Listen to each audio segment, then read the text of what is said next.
Bulavinaka. Happy Sabbath. Have you been to Hawaii? Let me see a hand out there. How many want to go to Hawaii? I've actually only met one other person in all of, well, I haven't met the person yet, but who's actually from Hawaii. And I've been asking around, you know anyone from Hawaii? But somebody found someone who actually is here. But we haven't met in person yet. We only met online. But at least it's good to know that there's one other person from Hawaii. But we're actually, so we've been greetings to you from Hawaii. And actually, we know pretty good Taj and Wati. I think they were here. They spoke here before. And I think Wati is also Fijian as well, right? So it's a blessing to be here. We were here 1 year ago because I was asked to come here and speak in a school called Healing Rain, which Mace and Keala run here in Queensland. And right after we finished our school, actually right at the end of our school, that's when the lockdown happened. And they shut down the international border of Australia. And 1 year later, we're still here. So normally we travel around and we speak internationally in different countries. But now we're like, okay, we're stuck here. So God has a plan. What do you say, amen? And he's opening up like community work for us. Like we're reaching out to the communities and speaking to the community of Logan. So God is opening doors to secular people. Isn't it amazing how God works? And that's always been a passion of my heart. To reach out in that way. So God, God knows what he's doing. And we have to be flexible to go where he wants us to go. What do you say, amen? And be content, okay, God, I'll go where you want me to go, right? The song goes. But there's joy in always being surrendered to what God wants and not what we want. So, and I had the privilege, I know some of you want to go to Hawaii. I've had the privilege of going to Fiji as well. So it was a blessing. Fiji reminds me of how Hawaii used to be like before tourism became popular. And now everything is, about money and tourism, and it's just not the same. So I really enjoyed my time when I was in Fiji. Hawaii. Hawaii is such a beautiful place. A lot of people want to go there, a tourist destination. Everywhere I go, everyone says, wow, you're from Hawaii. I've always wanted to go to Hawaii. And everyone thinks happy thoughts when they think about Hawaii. And honestly, there's some very beautiful scenery there in Hawaii. I mean, just very beautiful. I just thinking about it, wow, there's some very spectacular sights in Hawaii. That's true. But when you go beyond all the beautiful external nature sceneries and beautiful sights, and you look behind the closed door, you realize that, especially in the Hawaiian culture, there's a lot of brokenness and hurting. Because sin is everywhere. Is that not true, right? And if you're privileged enough, because I pastored in Hawaii for like 15 years, and so when you go behind closed doors into the homes and you see the hurt and the brokenness, it's just like everywhere. On the outside, it's like, wow, Hawaii. But when you get into the homes, there's still people who are hurting because we live, unfortunately, in a sinful world. Is that not true, right? So Hawaii is no different than anywhere else. There's people think, wow, this is happy people and aloha spirit and everything's good and beautiful, but it's not always beautiful. In fact, the Hawaiian culture, the people, they suffer a lot because what happened to the islands and how it was actually illegally taken away from the people. And so they struggle with a lot of addictions as well. A lot of brokenness in the home, a lot of alcohol addictions, a lot of smoking addictions, drug addictions, food addictions. Eating unhealthy food is huge in a Hawaiian culture. There's a lot of sickness, chronic diseases is rampant within our Hawaiian culture, even more so than the Western culture, which is really bad as well. But a Hawaiian culture, the diet is so unhealthy and the lifestyle is unhealthy, lack of exercise and all that, that of all the people groups in the United States of America, because Hawaii is one of the 50th states of America, the subculture, the Hawaiian culture, is one of the most unhealthiest, the highest diabetes within the whole nation of the United States of America. Everything's high blood pressure, heart disease is very extremely high within the culture. This is just a very unhealthy place to be at. And that is because this the addictions that's going on, the pain, the hurt that has passed on to generation to generation to generation.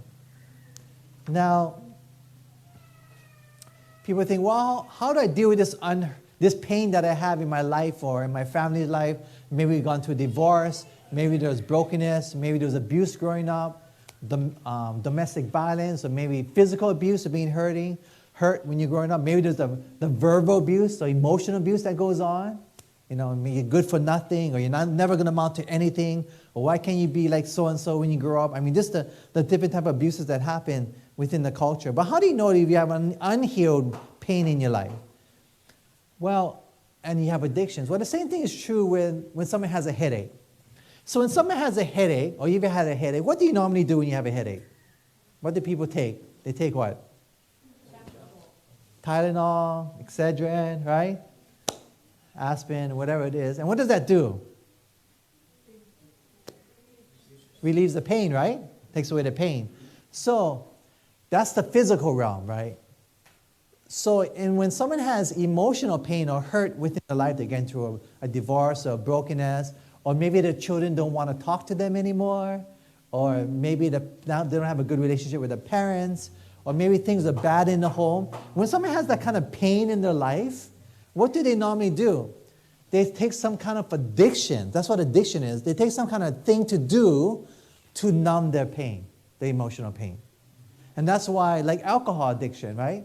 The reason why, if you look at it away from that sense, alcohol addiction, not so much a sin. Yes, it is a sin, and it's an external thing that people do as an addiction, yes.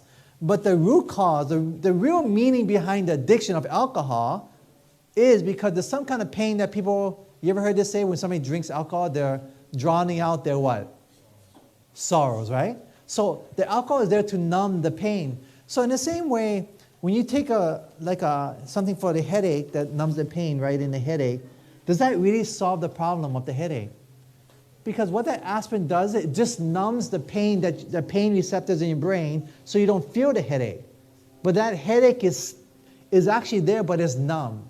And that headache was given by God to us, to our bodies, to tell us that, okay, there's something that we need to change. Like, maybe you didn't drink enough water and that's why you have a headache. Does that make sense, right? Falling like new start, right?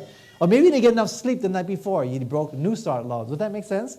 So rather than like numbing the pain, the headache center is, okay, look, you need to drink more water. Like the number one thing in America, you know, like the number one reason why people go to the emergency room, does anyone know why?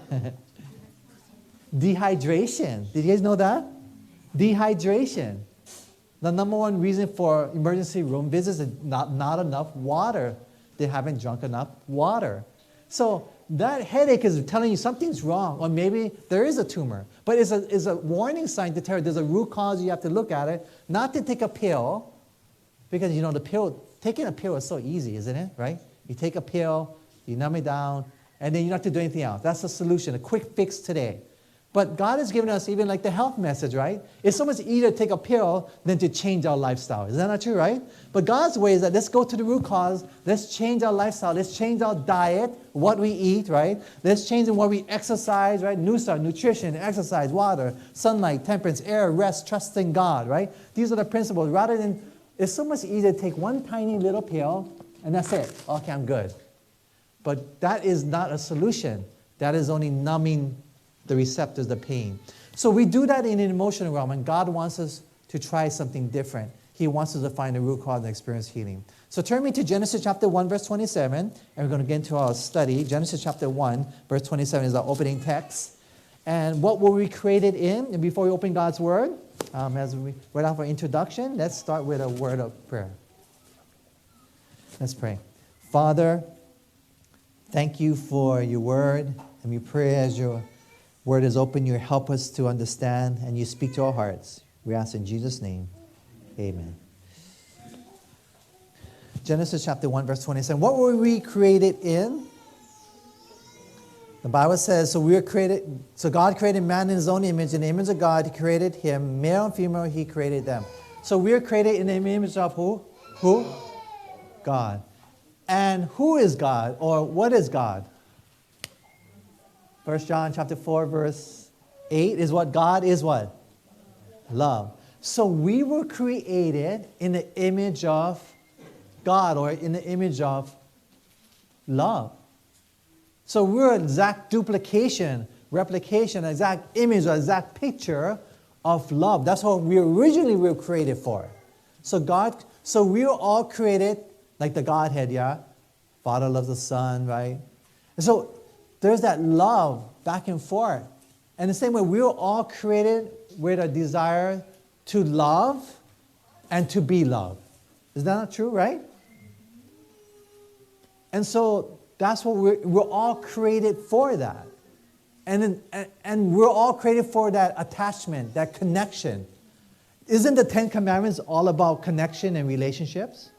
What is the first 4 commandments referring to? Relationship with who? God. The last 6 commandments referring to our relationship with what? One and one another. It reveals what love looks like, right? So the 10 Commandments reveals what love looks like. If you love someone, you're not going to murder that person, right? If you love someone you marry, you're not going to be cheating on that person. So it just reveals what you love God. You want to spend time keeping the Sabbath day holy, a special time with Him, a date, right? So you're not going to want to do these. That reveals what love is. So it's about relationships. And we were created to love and to be loved. For that connection, attachment. Even from a young child, we were all created to love and to be loved. And so what happens is that when we don't get this love, then things go wrong.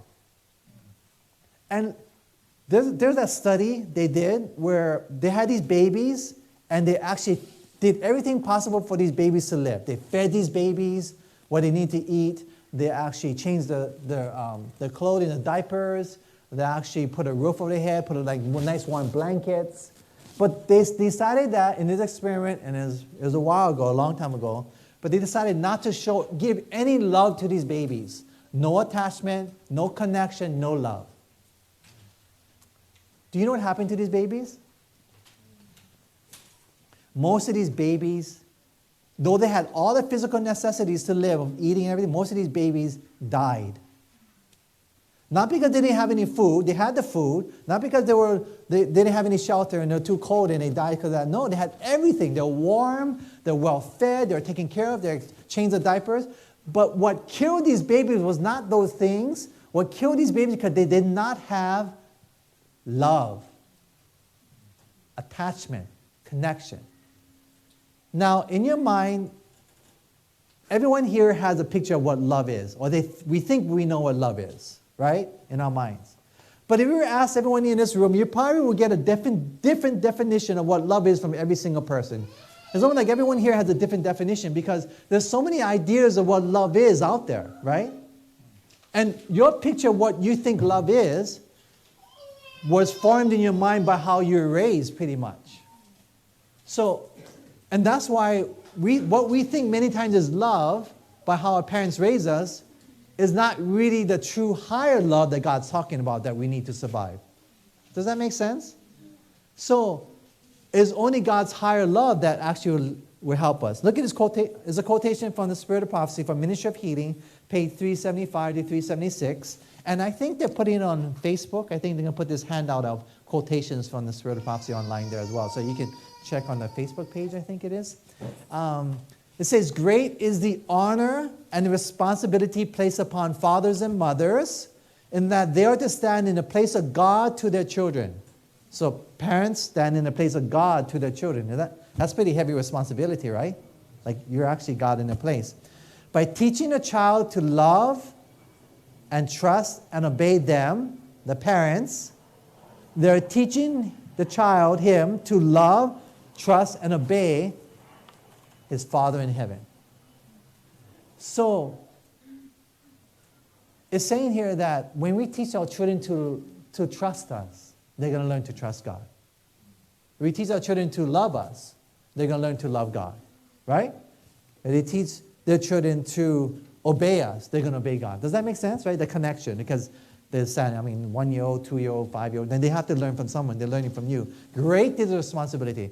But the opposite is also true. That could it be possible that if our children have not learned to love God, could it be possible that we have not taught them to learn how to love us in the higher love sense that we're talking about here? Could it be possible? Could it be possible that maybe they're not obeying God now when they left the home at 25 because maybe they have never truly learned to obey us, not externally, but from the inside, from the heart, to serve us and obey us? Could that be possible, you think? Could it be possible that maybe they even left the church because Not from someone in the church as they said so, but maybe because of mom and dad is the real reason why they left the church. Could that be possible, you think? How many think it could be remotely possible that could be true? Because of parents. I think so. I think great is the responsibility placed upon fathers and mothers. And they are to stand in the place of God to their children. You see, my picture of God is created by how I said my parents, right? And how we were raised. And yet, could it be possible that maybe the picture I had of what love was growing up was not the true higher love that the Bible talks about, that God actually wants us to experience in a home, in a Christian family? Could it be a false picture of what love is? And don't you think that maybe Satan could be using this false picture to destroy God's beloved remnant church today? That what we think is love and how we're loving one another in the home and how we're loving one another in the church, could it be possible that maybe this is not the higher love that God's talking about? A love that we think is love but disguised as love, but really the love of the world that the world loves with. A conditional love, not an unconditional love. I think it's a good question. And these wounds go deep because not only do we sin, right? But also, we are also sinned against as well, right? Because the sin is sin in this world. So when people sin against us, it leaves us empty. It leaves us void. And sin is selfishness. Unconditional love is unselfishness. So when people love us unselfishly, we're wounded and we're hurt. And my question is, where have you been wounded in your life? Where have you been wounded? And unhealed wounds. Because, does time heal all wounds? Does time really heal all wounds all by itself? No. It has to be aided by something else. It has to be aided by love, unconditional love. Because there's people who've been wounded and abused as a child, and they're still bitter and angry 50 years later. So time does not heal all wounds. Only God's unconditional love can heal all wounds. Where have you been wounded in your life? Why is this important? Because we're going to talk about sin and addictions.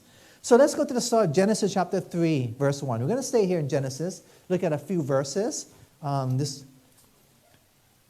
morning. Genesis chapter 3, verse 1. And we're going to look at Eve in the garden and the serpent. And we're hopefully going to look through this Bible text through different eyes in a way that we haven't seen it. Genesis chapter 3, verse 1. So here's Eve in a garden. Remember, she's walking around, and there's a serpent wanted to deceive Eve. And the Bible says here, what did the serpent insinuate about God? The Bible says, now the serpent was more cunning than any beast of the field which the Lord God had made. And he said to the woman, has God indeed said you shall not eat of every tree of the garden? Now, imagine this. Eve's in the Garden of Eden, right? And there's Satan. And what is Satan's ultimate goal? He wants to get Eve to what? To sin, right? That's the ultimate goal. But eating the fruit was a way to get her to sin. But eating the fruit was not the primary goal of Satan at this time. I'm going to say that again. Getting Eve to eat of the fruit was not the primary goal of Satan. Now you're thinking, well, that's crazy. What are you talking about? Okay, think about this. Why didn't Eve want to eat up the fruit? Why do you think Eve didn't want to eat up the fruit? What's the motive, reason why? Because why?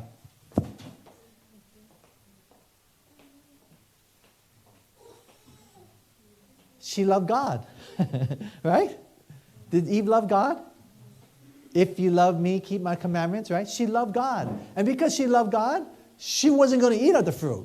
I don't care how much you tempt her. So if Satan was to go to Eve and say, hey, Eve, here, catch this fruit from the beginning, right? She was like, no ways, I'm not going to eat of this fruit. Why? Because I love God. I love him. It's like a married couple. I'm not going to cheat on you because I love you, right? He's faithful. That's faithful. That's what true love is. And so I'm not going to. So Satan knew that I couldn't just tempt her outright. So what I need to do is I need to get into her mind. And I need to paint a false. She sees a good picture of God because a good picture of God makes her love him, and she love him and then obey him. I need to go into her mind and change her picture and view of who God is in her mind to make her fall out of love with God. And then once I do that, then I can get her to sin. Because once she don't love God anymore, I can easily make her fall. Is that true, right? So that's why you have Genesis 3. Eve sinned in Genesis 3, verse 6. But there are 5 verses that happened before she sinned. And that was, first 5 verses was to make sure that she got a false picture of who God is, so that she'll fall out of love with God. And that's what happened. So the first thing he insinuated, Satan was like, what do you mean? Here, Eve, eat of this fruit. And he insinuated to Eve, has God said you should not eat of every tree? Like, wow, you can't eat of every tree? Wow, how restrictive. Why can't you eat of this fruit? Look, I'm eating. What's the big deal? How come God's so restrictive and God's so controlling? So the first thing was that is God controlling? Is God abusive? Is God restrictive? No, he's not. But Satan painting this false picture. God is restrictive. God's controlling. Now, can you love someone who's abusive? Who's controlling? Restricted? No. So he's painting this false picture in Eve's mind. And like, oh wow, maybe God is this way. What's the second thing that happened? Genesis chapter 3, verse 4. So he's changing her mind. He's painting a different picture who Eve believes God is to be like. And Genesis 4, what did the serpent say about eating the fruit? The Bible says, then the serpent said to the woman, you will not surely what? Did God say that you will die if you eat of the fruit? Yeah. So what is Satan saying about God in this? That God is what? God is a what? He's a liar. So now, are you seeing what Satan's trying to do? God is restrictive, he's controlling, he's abusive. Now, like, wait, Eve, God is not who you think he is. Yeah, he say he's trustworthy, you can depend upon him, you can go to him, but no, God is not like that. He is a liar. He tell you that you cannot eat this fruit, you're going to die? You're not going to die. So you see, he's painting a false picture. Now, is it easy to love a liar? Have you been in a relationship where your spouse or your boyfriend or girlfriend lied to you? Oh no, I was just with my friends. No. And you find out later that, he's with another girl or whatever, right? I mean, how can you love someone like that? Very hard to love someone like that, right? So painting a false picture. So even like, wait a minute, God is restrictive, he's abusive, controlling. Now he's not honest. Like she's starting to believe his lies. That's what happened. He's going into her mind first. And that's how Satan works with us. He's very sneaky. And isn't he the father of lies? And he's a liar, right? The Bible says. So he's trying to deceive you. He's trying to get you to believe the lies that he gets into your mind. And like one moment you're all in love with God, and like 2 or 3 years later, like, what happened? Why don't I have this love? Because somehow we've allowed Satan to come into our minds and deceive us like he did to Eve, and we fall out of love with God, right? We lost our first love. Revelation chapter 2, right? And that's what Satan's good at. So he did that. Now, what's the next thing that happened? Genesis chapter 3, verse 5. This is the third thing. And notice what he says. He said, for God knows that in the day you eat of it, this fruit, your eyes will be open and you will be like what? God, knowing good and evil. So here's the third thing that he's trying to paint a false picture with in his mind. And what's the third thing he's trying to say? Like, Eve, God said don't eat of this fruit, but I tell you what, if you would eat of this fruit, you're going to be like what? God. In other words, you're going to be like God, powerful. So in her mind, she's thinking, wait a minute, God told me not to eat this fruit because probably he doesn't want me to what? He doesn't want me to be like God, which means that God must be what? He wants everything for himself. He wants all the power to himself. He doesn't want me to be a God like him, so God must be what? Selfish. Is that not true, right? So he's painting this false picture. So God is abusive, right? Restrictive, controlling. God is a liar. You can't depend upon him.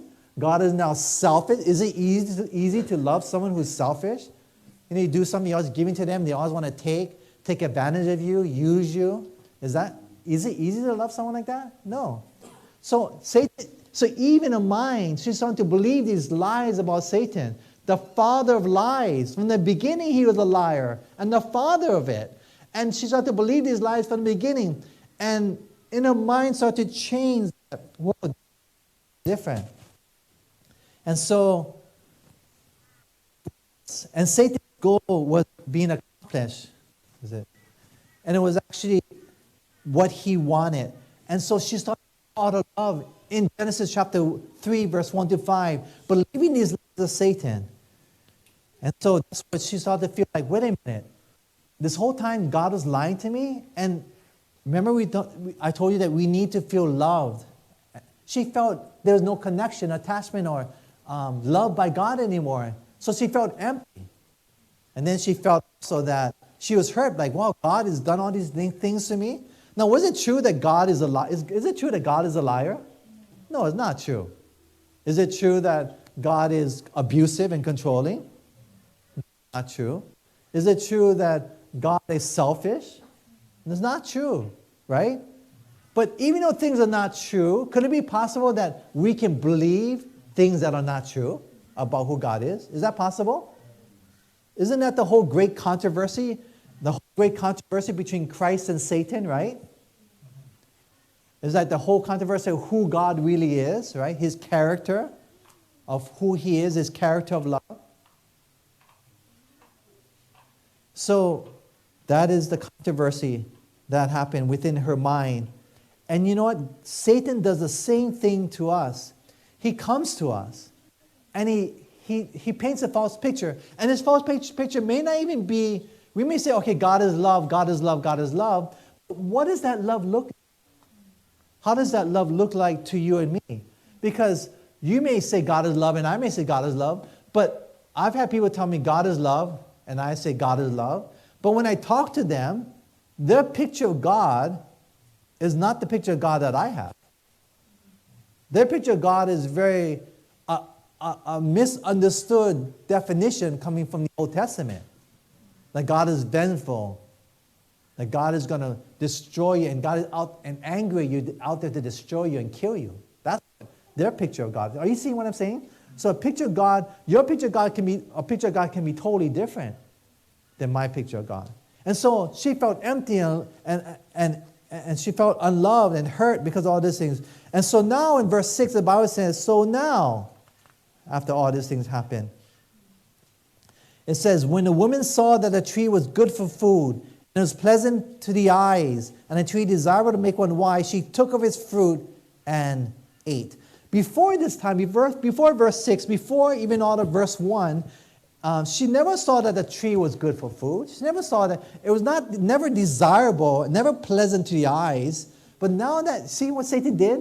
From 1 to 5, before this, like, this fruit does not look desirable to me. It's not pleasant at all. But once he got into her mind and changed her mind, and wait a minute, what God's been telling me is wrong. It actually looks desirable. He changed her mind first and got her to sin. Hope that helps you understand how sin works. Satan's goal is to make you fall out of love. The Christian, because you already love God. I'm not talking people in the world who don't love God. We're talking about people in the church who love God, but fall back into the same old sins and addictions of the past. Same old ways. The same old anger that we had before. Now overcoming our addictions of anger. The same old abusive in our homes. That's what we're talking about. The same old addictions to, I call it emotional eating. Like when you're stressed out, you overeat or whatever. I do that. But saying, what is it that's causing it? Why is there no power for overcoming these addictions? Why is there no power in the church? If there was a power in the church, wouldn't the church be triumphant at this time? Wouldn't there be power within the church? But it's proof that something is missing, that we've lost our first love, and God is showing the root cause of that. Maybe our picture somehow has been tainted. We've fallen out of love with God to the lies of the great deceiver, Satan. I was speaking in a church, and afterwards the people came forward for prayer. And I'll never forget, a mother was walking down the center of the aisle and for a special prayer, and she's pulling this little boy, 10 years old, and a little girl down to the front. And at the end, I got to talk to them and pray with them. And she said, Pastor, can you please pray for my son? And I said, what is it? And I said, my son's been lashing out in anger, uncontrollable anger and rage, and I don't know how to stop it. And then I looked at this boy, and then I told him a story. I said, I had my daughter, And before I used to do this a lot to her. And I said, come here, Anya, give me a hug. And I hug her and squeeze her. And I say, a child needs at least 20-second hug every day to feel love. The hug her for 20 seconds. And I say to her, where's your love tank? Like a water tank? You fill it up with water, and the more you fill it with water, the higher it gets, right? So I squeeze it and say, okay, where's your love tank? And she goes, okay, it's here, Daddy. I go, that's all. And I grab her and I squeeze her some more, and then I hug her and love her. And okay, where's your love tank now? And she goes, okay, it's over here, Daddy. I go, that's all? And she goes, yeah, that's all it is. So I squeeze her more and say, where's your love tank now? And she goes, okay, Daddy, my love tank, I feel love up to here. And I go, that's all? And I squeeze the love her more. I go, where's your love tank? I go, okay, it's way up in the sky. I go, that's all? And then I go more and I go, okay, it's up in the heavens, right? This is going on. But I shared that story with this little boy about the love tank. And then I asked this little boy, where's your love tank? And he put his head down, hands in his pocket. And he went down to his ankles, and he went like this, down here. We're made for love, attachment, connection. We're created in the image of God, which is love, to be loved. And I turned to the mother, and she was so embarrassed, and she put her head down, and she said, I'm so busy. I'm a single parent right now, and I'm working so much I have no time for him. Are you following me? Addictions here and sin, anger, right? There's a connection. It's not like, okay, anger, okay, you need to stop it. Anger management, stop it. Use more anger. You better stop being angry, right? Just kind of stop the anger that way. Does it make sense? Anger doesn't drive out anger. Darkness can never drive out darkness. Does that make sense, right? Only light can drive out darkness. What do you say, amen? Jesus is the light. God is, right? God is the light. God is love. Love is the light, right? Only love can drive out darkness. And so to love that child, that attachment that we're created for, that is unconditional love that is needed in this world. What is it, man? Not the love that the world can give. What the world calls love is not really love. What is it? Can you hear amen? Amen? But even what Christians call what is love is really the world's love disguised as Christianity love. That's why many times there's the same problems within the church as there is out in the world. Because there's a false picture of what true love really looks like. And God wants to see a true picture of what love really is. Where in your life have you not felt unconditional love? In your life have you not felt unconditional love? In your life? Where have you been wounded? Where have you been hurt? Where have you not experienced that love connection? This is like the little babies who died. What is killing your soul at this time? What is killing your emotional needs? Why do you feel hurt and empty? And why do you feel lonely? What is it? Because we have not received that unconditional love growing up from our family, from our homes, from our parents, from our communities, from our organizations, our churches, our schools, and we're hungering for it. So Eve ate of this fruit.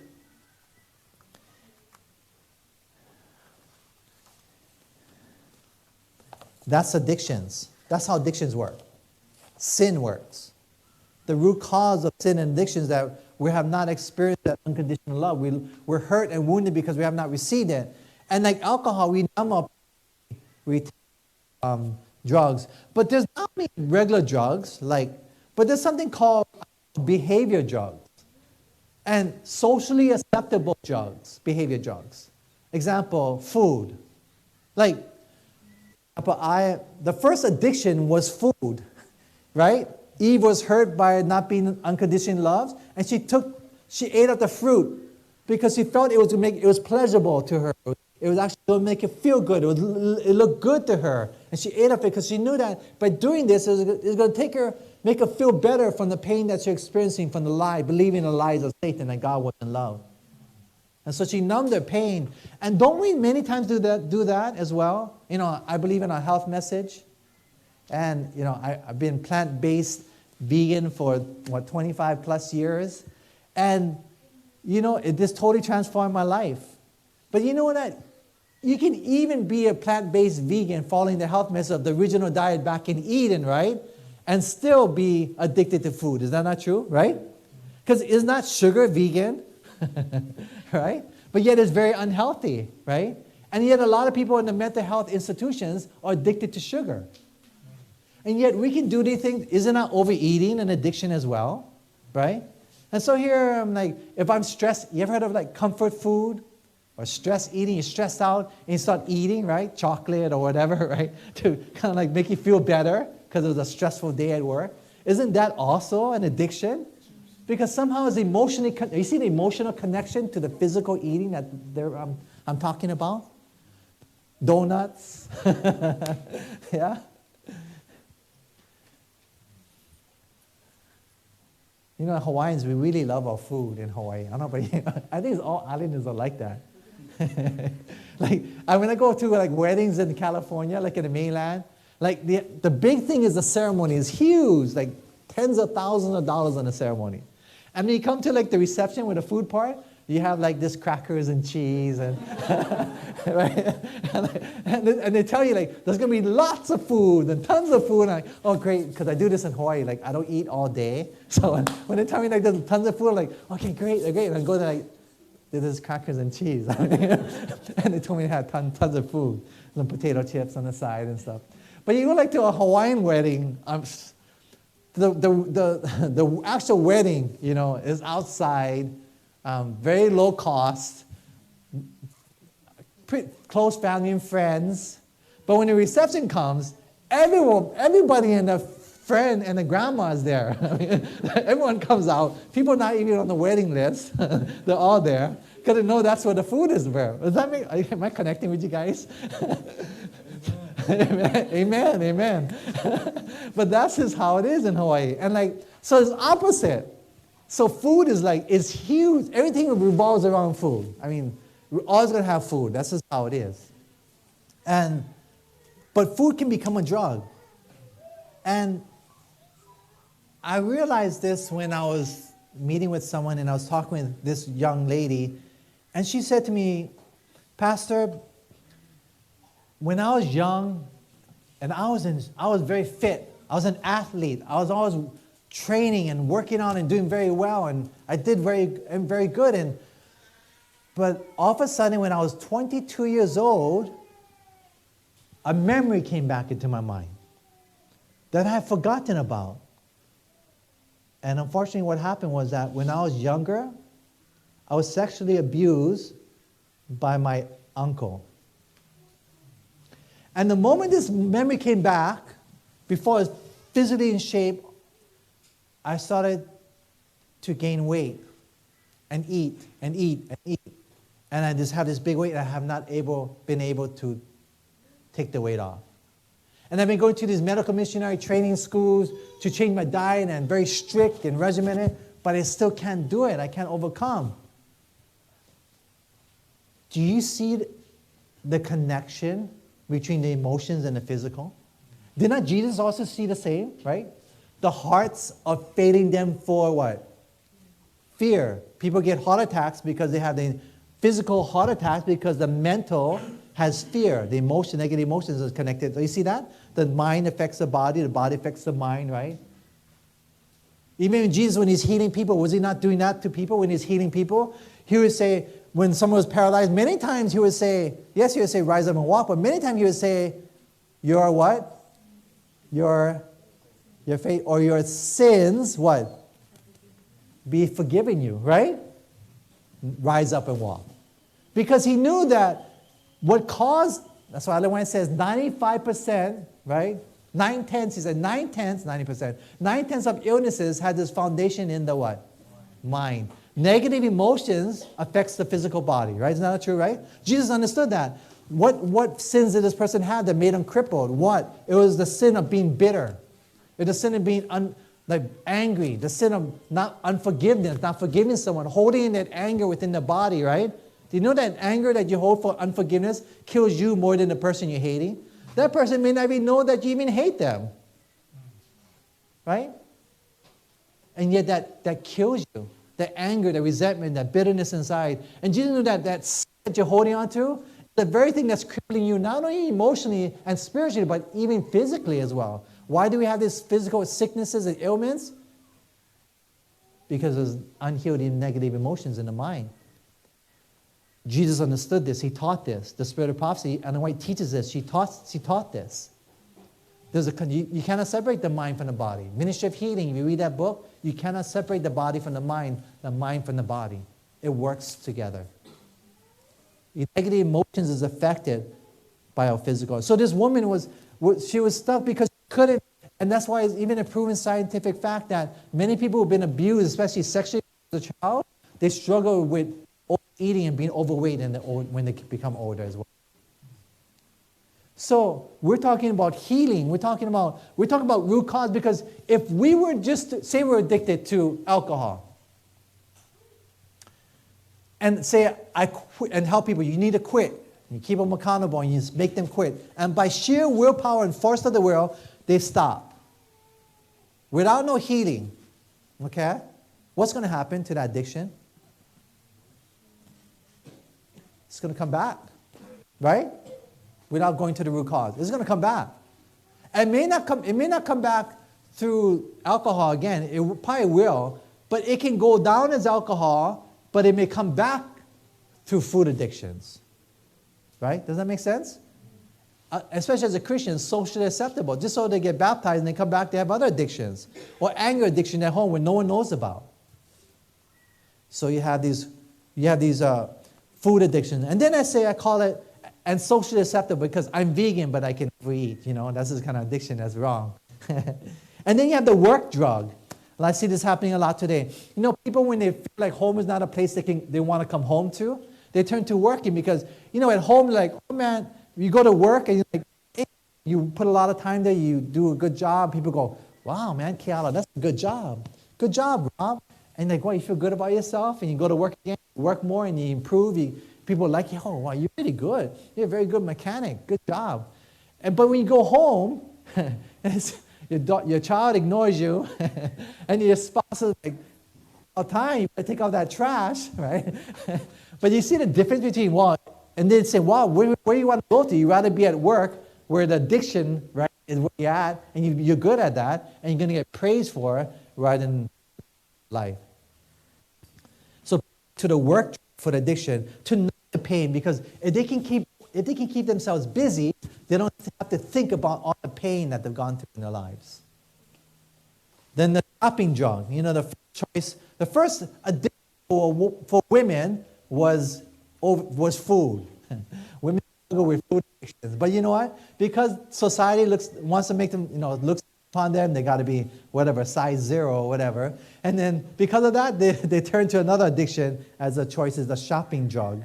So spending, look good, look very nice, because beautiful appearance is very powerful for a woman as well. And so the shopping drug, and men too as well. Then there's a video game or gaming drug. A lot of young men have this playing video games or gaming. It becomes a drug. There's been stories of actually young kids, young boys, who have played for days without stopping, who actually died because they didn't eat, and they're so excited and haven't eaten or drank anything, and they died with the video console still in their hands. Gaming drug. I had a Seventh-day Adventist. I married this young boy, and she got baptized. She became an Adventist, but her parents were not Adventists. And that night of the wedding, the bride's mother came to me and said, Pastor, I have nothing against this boy that she's marrying, okay? He's a very nice boy, but he's always gaming. He's always playing video games. And he just graduated from being a nurse, but he's never passed his boards. He flunked the first time he passed his boards. And he flunked it again after the wedding, by the way, because he's playing video games. And said he's not focused upon passing his board, only playing video games. And to this day, and I think I married 15 years ago, he still hasn't passed the board. This person who's from the world is not an Adventist, okay? He got baptized into the church, but they're not Adventist, the parents. And what a witness is that? I mean, it's not a witness at all, right? It's like they're not passing the board because he's addicted to gaming. Then there's the fantasizing drug. And I'm not going to get too much in this, but when I say thousands are today in asylum whose minds became unbalanced for reading, which results in air castle building and lovesick sentiment. Castle building, like living, daydreaming a lot. A lot of this happens with young women when I speak at different conferences for the teenagers. Even all women with higher levels of hormone and estrogen, but just like fantasizing, oh wow, to think about this guy and how my life would be with this person, or this someone I really like, and I think about the times we shared together, and this romanticism, planning about how you're going to meet this person, and this kind of thing. They were like, oh, so I didn't know you're going to be walking down the hallway today here. I'm glad to see you, right? And so kind of like the fantasizing drug. And it's an escape for a lot of people, and especially for young girls, to escape from this reality. And a lot of this is actually driven by Disney, okay? Like Snow White. My life is a miserable life here, and poor Cinderella, my life is so miserable, and my stepsisters are mistreating me, and a wicked stepmother, and some Prince Charming is going to come and sweep me off my feet so I can live happily ever after, right? With person. And that's just kind of like this drug up, this living in this false reality that's happening in this world. Then there's pornography, huge addiction today, and Spirit of Prophecy talks about this self-abuse that she talked about destroying a lot of men today. And you would think that this pornography is not a big deal, but in one of our Seventh-day Adventist colleges in America, which I won't mention, but I did attend, they did a study on the weekend to find out what was the internet traffic for a weekend on this Adventist college campus, boys' dormitory. And they found that 75% of the internet traffic on a given weekend for this Seventh-day Adventist college, boys' dormitory, was pornography. 75%. Now I know we don't like to talk about that, so we're just kind of sweep it under the rug because you don't want to talk about that. But that is a living reality, and we're not talking about the world, we're talking about within God's church. I remember when I was speaking at a speaking engagement in California, and an older man in his 60s was walking back and forth and waiting for me, and I finished my speaking, and people were talking to me, and I was praying with them, and that day I think we were praying for a while, like 3 hours later, and finally he came, he said, I'll be the last person. And finally he came up to me and we were talking, and he said, can you help me find out what's wrong with me? What's my root cause and why I'm going through? And I said, well, what do you struggle with? And he said, I struggle with anger, and I struggle with pornography. And I could. And he said to me, I want to tell you something, but I don't know, Pastor, if you're able to bear what I'm going to tell you now. And then I was quiet, and he said it to me again. I want to tell you, but I don't know if you're able to handle what I'm going to tell you. And he said it like 3 times, and then finally I said, hey, tell me. He said, okay. He's retired already, but when he first started his medical profession, he said he was in a room, in this patient's room, and there was a patient who was a 10-year-old girl. Something had happened where the time had gone up. She wasn't doing well. He panicked. Because he was learning how to be in his medical profession, he accidentally pressed the wrong button. But in fear, and he panicked, where he did unpress. So that little 10-year-old girl died. He said to this, no one has ever known what he did.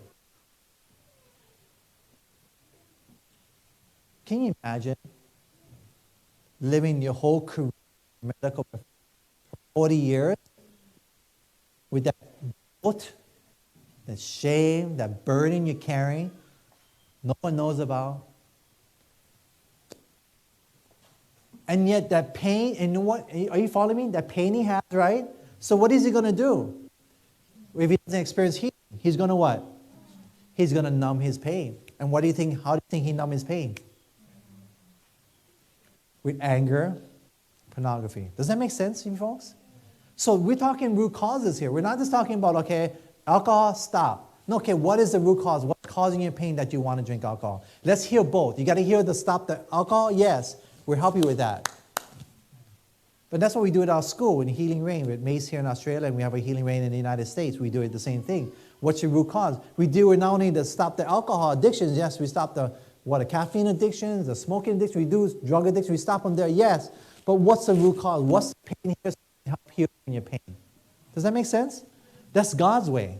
God heals the physical pain, but he heals the emotional pain and the spiritual pain. God heals all pain, the physical, the mental, and the spiritual. You know, we have different things we do. We tell people to help with addiction to eat healthy. The new stuff. We tell them to good sleep, exercise, sunlight. We even have herbal teas that we use to help people overcome the physical side of addictions, say of smoking, and the emotional side of addictions of smoking. 2 different teas for that. So we help people with different type of addictions for all type of things. And then also God helps us to heal whenever we go through hardships. Because even the Bible says Jesus is God, right? The Bible says in Hebrews, Jesus learned obedience through the things that he what? What does the Bible text say? That he what? Suffered. God had to learn obedience as a human. How? Through suffering. You know, God allows suffering to come into your life for a reason. Did you know that?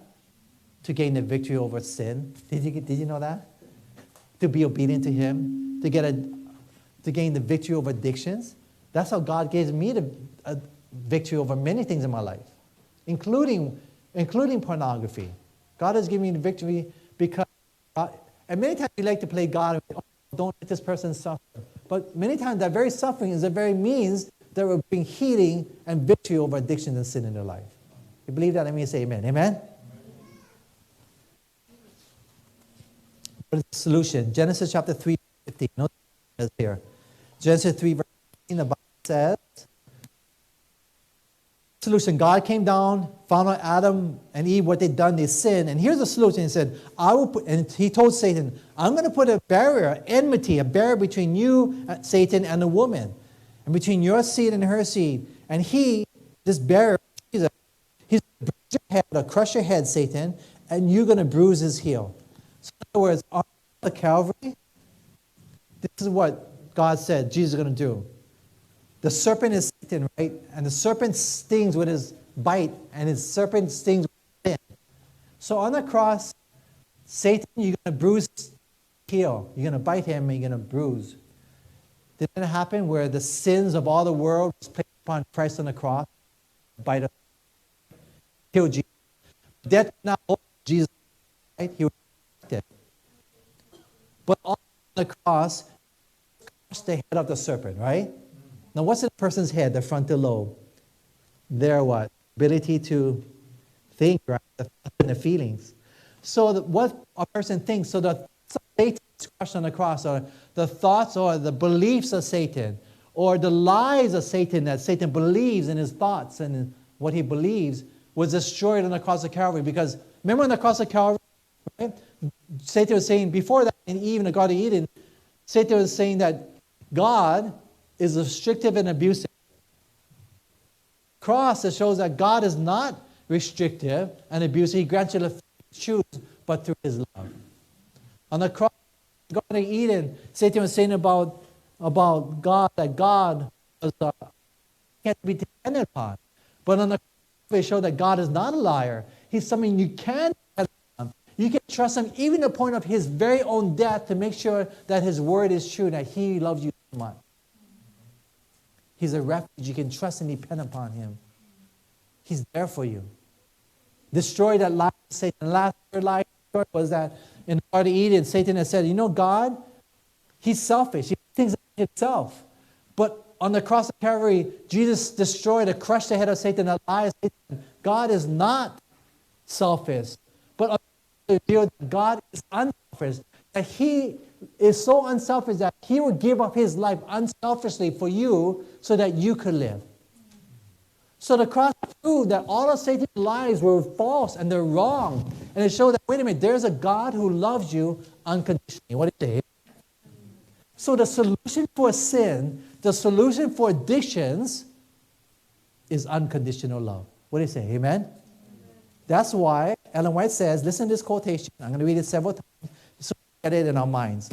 She said in Thoughts from the Mount of Blessings, page 76, love is the agent which God uses to expel sin from the heart. I'm going to say that again.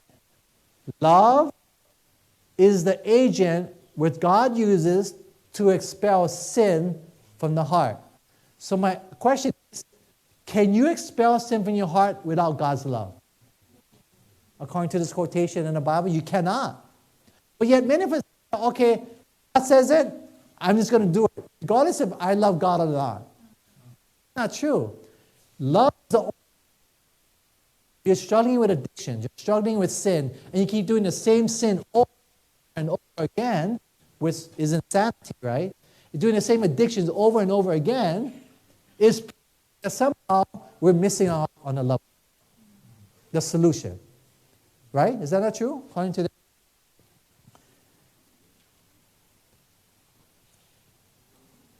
God's, and I want you to notice that the solution for addictions and the solution for sin, here in the end, which was given in Genesis 3, verse 15, is the same thing that we were created for in Genesis 1:27, from the beginning. So in the beginning, it was all about God's unconditional love, and the end solution is really about God's unconditional love. That's why in the Conflict of the Ages series by Ellen White, the first 3 words in the Conflict of the Ages series, right, is God is love.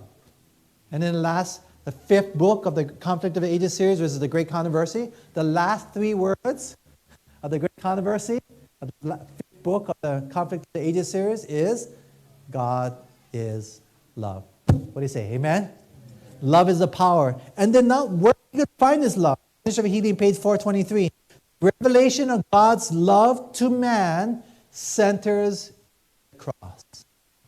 In other words, there's no more concentrated place to find God's unconditional, unselfish love than on the cross of Calvary. And that's what we're told. We thought every day, contemplating the love of God on the cross. You know, understanding God's love in my life has transformed my life. And we talk about the Sabbath, you know, the old covenant, new covenant. That new covenant, God puts a new covenant in us, right? And you shall know him. And, right? And none would not know me, for all shall know me, it says in the new covenant, right? And the Bible says, know God is to love him, right? If you know God, you will love him. So it's really about God's love in our hearts. And when we really truly experience God's unconditional love, that is the power to give us victory over sin, to give us a victory over addictions in our life. I want you. What is it? Amen? There's a God who loves you so much, and he wants you to be in heaven. And I want to be there with you when we see him. What we've gone to heaven for, which is Jesus Christ, who saved us. And we'll be so grateful to him when we finally see him. I want that. How about you? You want that? Let me see hands out there. What do you say? Amen? Amen.